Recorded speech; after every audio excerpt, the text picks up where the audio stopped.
राणा साहब सिर्फ 2 मिनट। राणा साहब, आपने कहा कि Jammu and Kashmir is not a issue but there is so many issues Jammu and Kashmir. सबसे बड़ा इशू ये आ रहा है प्रॉपर्टी टैक्स को लेकर, क्या करना चाहते हैं आप? देखिए, उसके विषय में जो जम्मू म्यूनसिपल कॉरपोरेशन के मेयर हैं उन्होंने कहा है कि इस सारे विषय को जनरल हाउस में लाया जाएगा और जनरल हाउस जब तक इसको पास नहीं करेगा वो लागू नहीं हो सकता है। हालांकि कुछ इसको विकास शुल्क के नाते से कि कुछ डेवलपमेंटल इश्यूज़ को लेके इसकी बात अर्बन लोकल बॉडीज़ के अंदर चली है, लेकिन लोगों को किसी प्रकार की कोई तकलीफ नहीं होना चाहिए और हम अश्योर करते हैं कि कोई इसका आगे क्या प्रोविजंस रहेंगे, क्या इसकी पूरी मॉडलिटीज़ रहेंगी, ये Jammu municipal corporation general house तय करेगा। सर, इसके साथ साथ एक सवाल और है, जिस तरह से महंगाई, मैंने कल भी अपनी एक रिपोर्ट में कहा था कि पेट्रोल डीजल तुम आगे बढ़ो, सिलेंडर तुम्हारे साथ है, क्योंकि भारतीय जनता पार्टी ने हमेशा विरोध किया है, हाथ में प्याज लेकर, गले में वो सब्जियां टांग कर, लेकिन आज कोई बात नहीं कर रहा। भारतीय जनता पार्टी बिल्कुल खामोश है। नहीं, देखिए क्या है कि इंटरनेशनल मार्केट के अंदर जितना प्राइसेस की के अंदर बढ़ोतरी होती है तो ये direct proportion to the rise in the international markets prices, उसके बेसिस पर पूरा वर्ल्ड मार्केट के अंदर इसकी राइज हुई है। चूँकि जो क्रूड ऑयल है वो भारत के अंदर जो हमारी कंजम्पशन है उसका मोर देन 80%, 85% हमको खरीदना पड़ता है अरब के कंट्रीज से, अदर कंट्रीज से। तो ईरान से हम तेल खरीदते हैं, अरब के कंट्रीज से हम तेल खरीदते हैं, सऊदी अरेबिया से तेल खरीदा जाता है।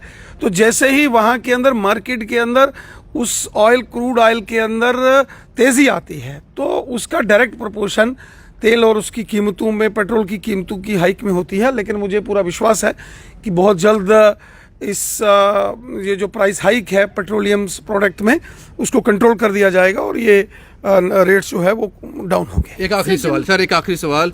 जिस तरह से मोदी साहब ने गुलाम नबी आज़ाद साहब की बड़ी प्रेज़ की है हाउस के अंदर, लेकिन आज जो जम्मू की विंग है भारतीय जनता पार्टी की हमेशा गुलाम नबी आज़ाद साहब के अगेंस्ट बोली है, तो सच कौन बोल रहा है, झूठ कौन बोल रहा है? क्या लगता है कि वो इतना प्रेज़, क्या लगता है आने वाले दिनों में भारतीय जनता पार्टी का टैग लगने वाला है? कोई भी व्यक्ति किसी के खिलाफ, हम व्यक्तिगत पर्सनली किसी के खिलाफ नहीं होते हैं। हम पर्सनली किसी को अटैक नहीं करते हैं। हर व्यक्ति का एक अपना स्टेचर होता है, अपना काम करने का तरीका होता है। पॉलिटिक्स में अलग अलग पॉलिटिकल पार्टीज होती हैं। पॉलिटिकल पार्टी के लीडर्स एक दूसरे को पर्सनली कभी निशाना नहीं बनाते हैं। पॉलिटिक्स में लड़ाई होती है बैटल ऑफ आइडियाज। एब्सोल्युटली।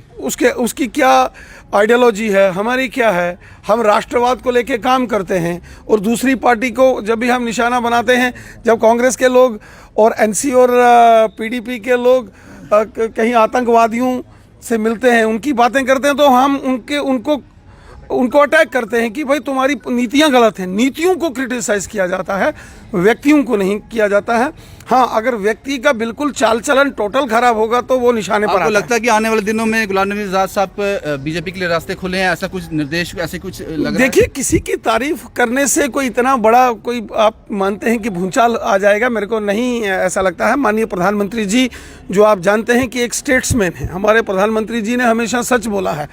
हमारे माननीय प्रधानमंत्री नरेंद्र मोदी साहब एक फ़कीर आदमी है, एक संत आदमी है, वो ईश्वर का अंश है मोदी साहब, इसलिए प्रधानमंत्री जी के जैसा कौन हो सकता है। हमेशा कोशिश करते हैं राणा साहब आपसे कुछ निकाल सकें, लेकिन हम नाकामयाब रहते हैं। हमेशा आप ट्विस्ट दे जाते हैं। इस बार भी राणा साहब ने ट्विस्ट दे दिया, महंगाई को उन्होंने गोलमोल कर दिया, महंगाई की बात पे भी गोलमोल कर दिया, क्योंकि जनता परेशान है, लोग परेशान हैं, लेकिन कुछ ऐसे आंसर नहीं दे पाए राणा साहब, लेकिन वो ट्विस्ट दे दिया। शायद एक बहुत अच्छे सियासतदान हैं राणा साहब, और उसके साथ उन्होंने उसको भी काउंटर कर दिया जो प्रधानमंत्री नरेंद्र मोदी ने गुलाम नबी आज़ाद की प्रेस की। उन्होंने कहा कि ये बैटल ऑफ आइडियाज़ है, और उसके साथ साथ जो प्रॉपर्टी टैक्स है वो सारा जो बॉल है वो उन्होंने म्यूनसिपल के लोगों के हाथ में डाल दी।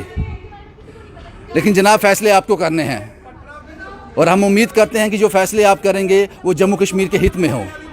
शायद इसीलिए जम्मू ने पहली बार अपने मत का जो इस्तेमाल किया वो भारतीय जनता पार्टी के हित में किया। 25 मेंबर चुनकर जो है नुमाइंदे चुने थे अपने। उन सब चीज़ों को ज़रूर ध्यान में रखना चाहिए जब इस तरह के कोई बड़े फैसले किए जाएं। ये थी हमारी रविंद्र रैना जी से बातचीत। मुझे नहीं पता आप कितने सेटिस्फाई रहेंगे इस आंसर से, लेकिन उन्होंने एक कोशिश ज़रूर की, हमने कोशिश ज़रूर की कि उनके साथ ये सब साझा कर सकें। जम्मू से शुभम कुमार के साथ Ravindra Singh, the state sentinel के लिए।